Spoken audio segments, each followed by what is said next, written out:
Egypt میں research کے دوران آرکیولوجسٹ کو اس وقت جھٹکا لگتا ہے جب وہ ایجپٹ کے شہر ایبیڈوز میں ٹیمپل آف سیٹی کے ایک دروازے کے اوپری حصے پر ہائیروگلائفکس کو دیکھتے ہیں۔ 3000 سال پرانے پتھر کے اس حصے پر آج کے جدید ترین دور کا ہیلی کاپٹر صاف واضح طور پہ دکھائی دے رہا تھا، اور اس واضح طور پر دکھنے والے ہیلی کاپٹر نے آرکیولوجسٹ کو چکرا کے رکھ دیا تھا۔ اب یہ بات اگر ہیلی کاپٹر تک محدود رہتی تو شاید یہ مسئلہ جلدی حل کر لیا جاتا، لیکن جب اس پتھر کو مزید غور سے دیکھا گیا تو ہیلی کاپٹر کے ساتھ ان کو ٹینک بھی نظر آ رہا تھا، اور اس کے نیچے آبدوز اور آبدوز کے نیچے ایک جہاز دکھائی دے رہا تھا، اور ان کے سامنے 9 کا ہندسہ بنا ہوا تھا جو کہ خلا میں موجود مارس کا نمبر بنتا ہے۔ آپ کو بتاتے چلیں کہ یہ تمام تر چیزیں بالکل ریئل ہیں، جھوٹی یا فوٹو شاپ ایڈیٹنگ بالکل نہیں ہے۔ اصل میں 3000 سال پہلے ایجپشنز اپنی تمام تر باتیں اور واقعات تصویروں کی مدد سے بنائی گئی رائٹنگ میں اس طرح دیوار پر تراش کر لکھ دیا کرتے تھے، اور اس وقت کے دور میں موجود تمام تر چیزوں کو الفابیٹس کے طور پر استعمال کر کے لکھا، سمجھا اور پڑھا جاتا تھا۔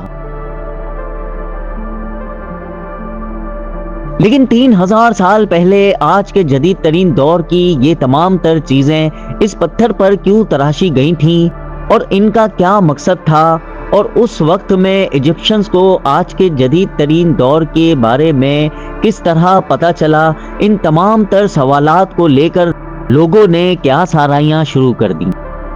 کچھ لوگوں کا یہ کہنا ہے کہ اس وقت میں ایجپشنز خلائی مخلوق سے کانٹیکٹ میں تھے اور وہ یہاں آیا جایا بھی کرتی تھیں، جبکہ اس پتھر پر دیکھا جائے تو مارس کا 9 نمبر ہی ڈلا ہوا ہے۔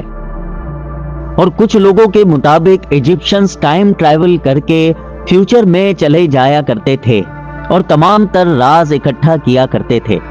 اور کچھ لوگوں نے یہ بھی کہا کہ اس وقت میں بادشاہوں کے پاس جادوگر ہوا کرتے تھے اور وہ اپنی جادوئی طاقت سے فیوچر کا نظارہ کیا کرتے تھے۔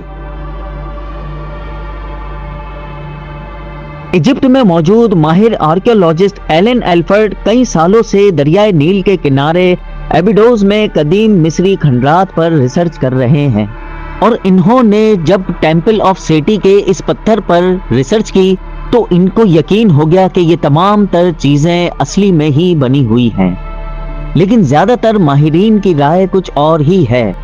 ماہرین کے مطابق پتھر پر دکھائی دینے والی جدید ترین دور کی تمام تر چیزیں اصل میں 2 بادشاہوں کے نام ہیں۔